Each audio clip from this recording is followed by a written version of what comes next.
The golden journey of Mansa Musa, the richest king the world has ever known. The sun blazed over the vast empire of Mali, casting golden light upon the bustling city of Niani. It was the 14th century, and at the heart of this mighty kingdom ruled a man whose wealth was so immense that it would echo through history. Mansa Musa, the Lion of Mali. He was just Musa, a boy cradled by the red earth of Mali and the endless stretch of African sky. No one wrote down the day he was born. But it was around the year 1280 in the royal city of Niani, where dust rose with drumbeats and destiny whispered in the wind. His family had noble blood, yes, but they had not yet changed the world. Not yet. He was the grandson of Sundiata Keita, the Lion King who forged Mali from ashes. But Musa didn't grow up in opulence. He grew up with the weight of a legacy not yet fulfilled. Musa was not raised to play king. He was shaped to serve the people. From a young age, he studied the Quran by firelight, trained in the disciplines of war, and listened to griots spin tales of conquest and courage.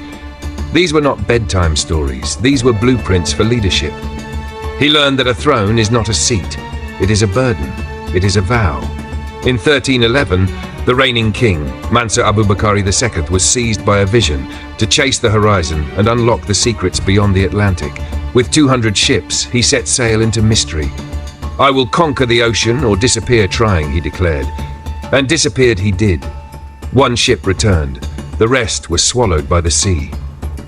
Still, Abubakari launched a second massive expedition of 2,000 vessels and was never seen again. The empire stood at a cliff's edge. It needed not just a ruler, but a soul to carry it forward.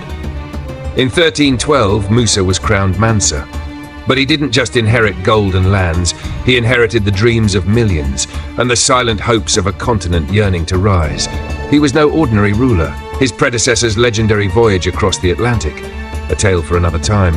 Musa inherited an empire rich in gold, salt and wisdom. But his true greatness lay not just in his wealth, but in his devotion to faith and knowledge. In 1324, Mansa Musa embarked on a journey that would change the world's perception of Africa forever. The Hajj pilgrimage to Mecca. But this was no ordinary pilgrimage. This was a caravan of such opulence that it would leave entire nations in awe. Imagine a procession of 60,000 men, including soldiers, scholars and servants, draped in the finest Persian silks. Ahead of them rode 500 slaves, but each carrying a golden staff weighing nearly 6 pounds.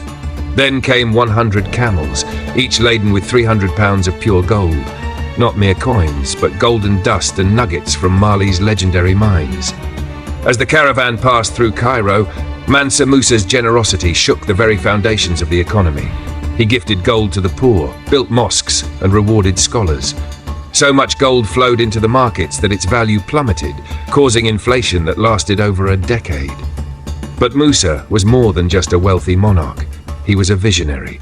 Upon his return, he brought back architects, poets, and scholars from the Middle East. He commissioned the construction of the Great Mosque of Timbuktu, a beacon of learning that still stands today. Under his reign, Timbuktu became a global center of knowledge, its libraries filled with ancient manuscripts on astronomy, medicine, and philosophy. When Mansa Musa died in 1337, his empire remained one of the largest and wealthiest in the world. But his true legacy was not just in gold. It was in faith, wisdom, and the unshakable belief that Africa was a land of kings, scholars, and boundless riches. Today, historians estimate his wealth at over 400 billion, making him the richest man in history, surpassing even modern billionaires like Jeff Bezos and Elon Musk. Yet ask any Malian, and they will tell you, Mansa Musa's greatest treasure was not his gold, but his heart. And that is why the world still remembers the Golden King of Mali. So they turned to Musa. He didn't chase power, but he rose to meet it. He would not fail them. Under Musa's regime, Mali became a masterpiece of civilization. He doubled the size of the empire, stretching across West Africa like a heartbeat. He built Timbuktu into a center of global scholarship, where knowledge was currency. He abolished slavery for native Malians, proving that power could serve justice. He made Islam not just a religion, but a living force of art, law, and architecture. But his true moment of glory came not in battle, but on a sacred journey. In 1324, when Mansa Musa set out for Mecca. But this was no quiet trip. He traveled with tens of thousands, with camels heavy with gold, generosity in his hands, and the dignity of Africa in stride. In Cairo, his gifts were so vast, he crashed the economy. In Mecca, he prayed with kings. And everywhere he walked, the world whispered, "There is a land in Africa more golden than legend."